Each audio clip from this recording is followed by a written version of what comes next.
Hey everyone, Eric Thompson here. Hope that you are doing well on this edition of the AFI Top 100 Film Review this evening, considering number 94, 1994's Pulp Fiction, okay? Quentin Tarantino's second feature production, not his second film, but his second movie that was produced anyway, and certainly the second one that he directed that was wide released and to great acclaim. Although if you've seen the film, you can understand why giving you a plot synopsis will be difficult. And so I'm just going to go with what Wikipedia says, because it says it well enough and it's simple. And it's not going to waste too much time. Directed in a highly stylized manner, Pulp Fiction connects the intersecting storylines of Los Angeles mobsters, fringe players, small-time criminals, and a mysterious briefcase. Considerable screen time is given to conversations and monologues that reveal the characters' sense of humor and perspectives on life. The film's title refers to the pulp magazines and hard-boiled crime novels popular during the mid-20th century. So you have three plot lines, but there are 7 sections to the film, and I have them here. I don't have them memorized. The prologue, prelude to Vincent Vega and Marcellus Wallace's wife, and the actual Vincent Vega, prelude to the Gold Watch, the body situation, and then the epilogue, which is sort of the tail end of the first section, kind of, but not chronologically speaking. It's very difficult to say. But that is one of the reasons why I believe this film is on the AFI Top 100, to get to our first question, because it presents a complex, well-developed, well-thought-out storyline in a totally non-linear, like a grenade went off inside of it, blew it up way. Chronology is thrown out the window almost immediately. And that was what Tarantino had intended. And he himself said, after having seen audiences watch the movie at screenings and stuff, he saw how they paid extra attention to the film, because they realized if they miss something, you know, there might not be a reference to it later on, because you might be ahead or behind the actual present moment. And so one had to watch this movie very, very carefully. Excuse me, my sister-in-law is writing to me on Facebook, and I don't want to miss her. She's going to bed, so just hold on.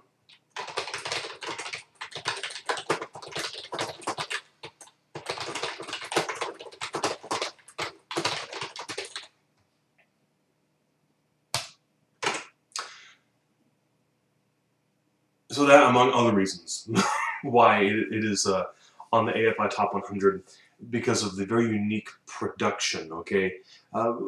Is the film relevant? Well, certainly in Tarantino's filmography, okay, his career. And wow, what a career. I have not seen his most recent film, Django Unchained, but Reservoir Dogs and Pulp Fiction and the Kill Bills, Jackie Brown and Glorious Bastards.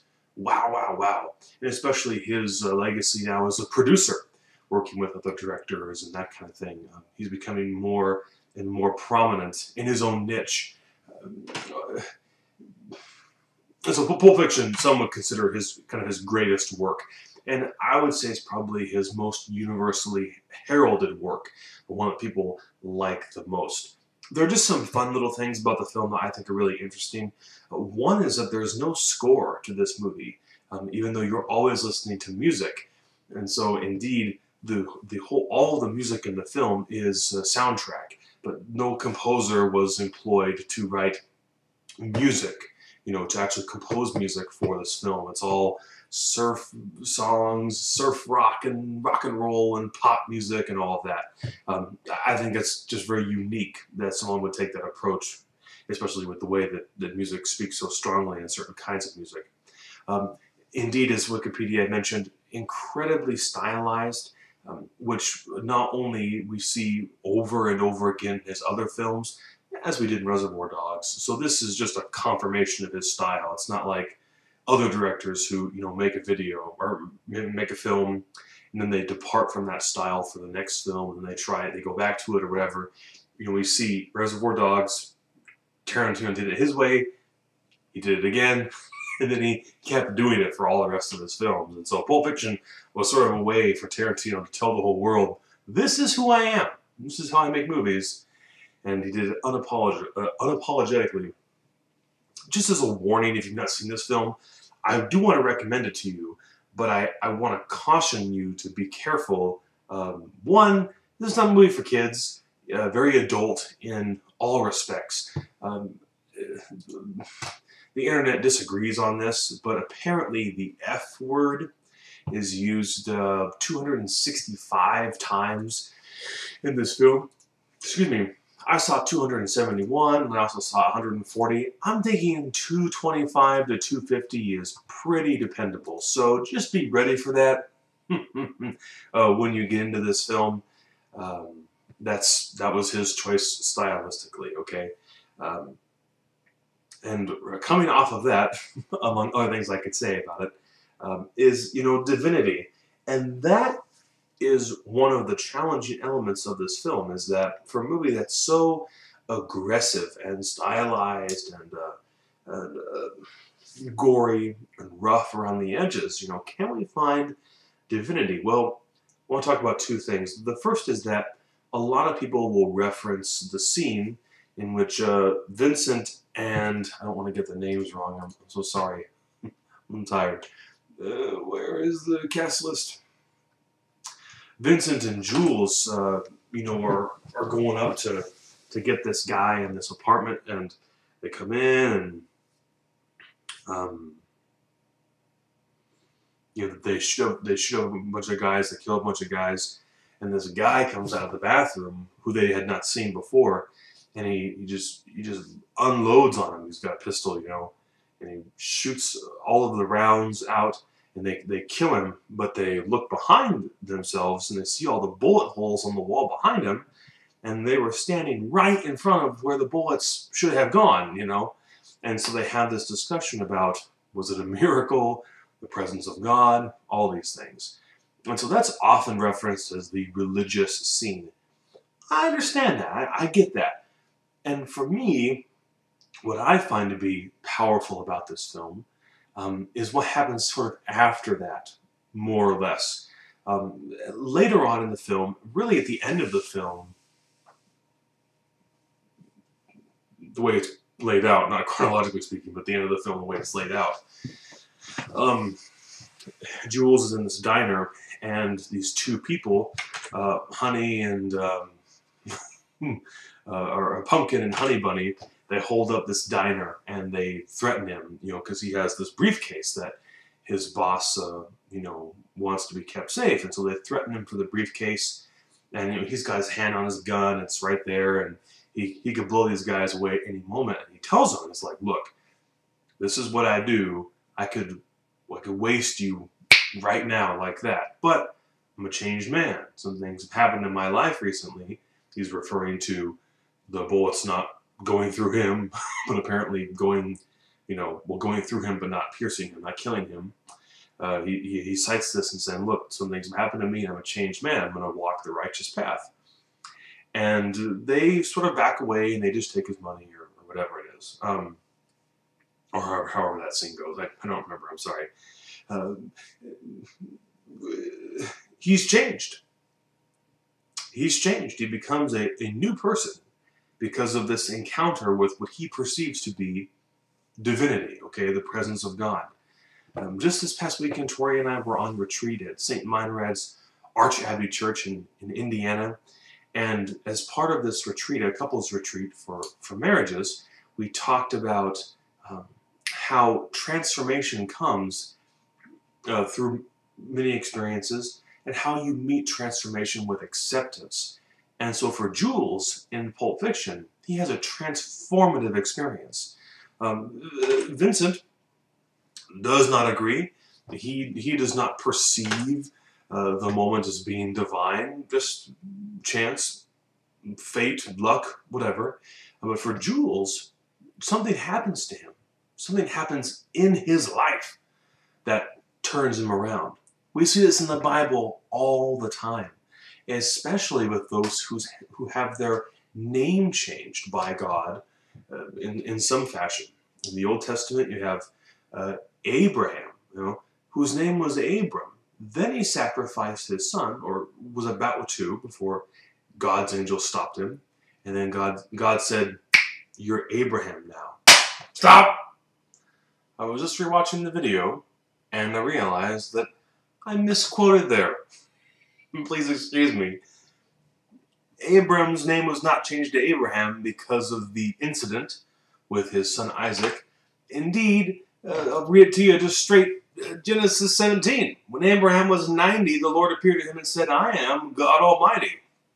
Whoa!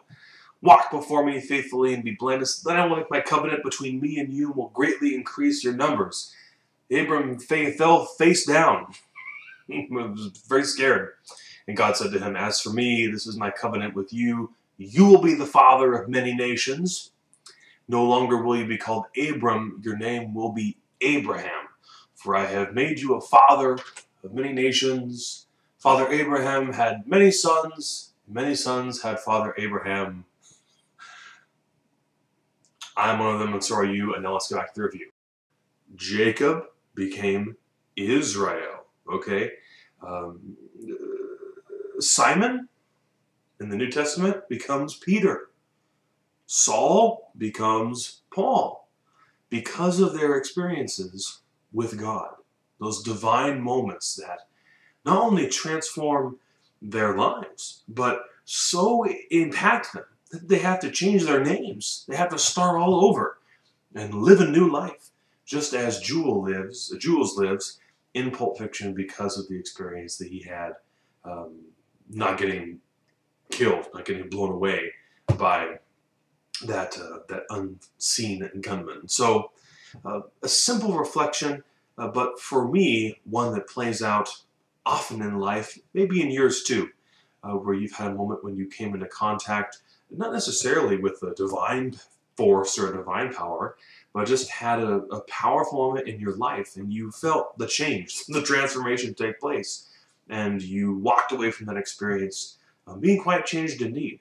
But absolutely, when we come into contact with Jesus, with the risen Christ, and we never leave the same person. He changes everything that we are, everything that we have been and will be. Jesus is that changing force in this world. And so, for me, Pulp Fiction, with all of its stylized violence and roughness and crassness, somehow symbolizes that, gives some significance to that, okay? I'm going to have Vegas put on those Bible verses real quick. I'm going to take this stuff down, this other information, and have him put up the verses to those stories if you want to go read about those guys and what happened to them and why God changed their name. You can check that out and how God transformed their lives on the Bible side. I do recommend Pulp Fiction to you, but again, not for children, and just be ready when you get into it. If you've not seen any of Tarantino's other films, I guess I'm trying to think of a movie to start with for Tarantino. Just go for this one. Just go for Pulp Fiction. And then if you don't like it, then you're probably not going to like anything else. Maybe Reservoir Dogs, maybe Jackie Brown, but definitely not Kill Bill, either of them, and probably not Inglourious Bastards. I haven't seen Django, of course, but I don't imagine you'd like that either. Anyway, it's worthwhile checking him out. It's certainly for the special niche that he has in the cinematic canon. All right, well, number 93 is coming up, The French Connection. This is a busy week for me at work with Lent starting, Ash Wednesday, and just busy, busy days, but I do hope to get something up in the next few days. As always, thanks for watching. Please like the video and subscribe if you haven't already. I sure appreciate that.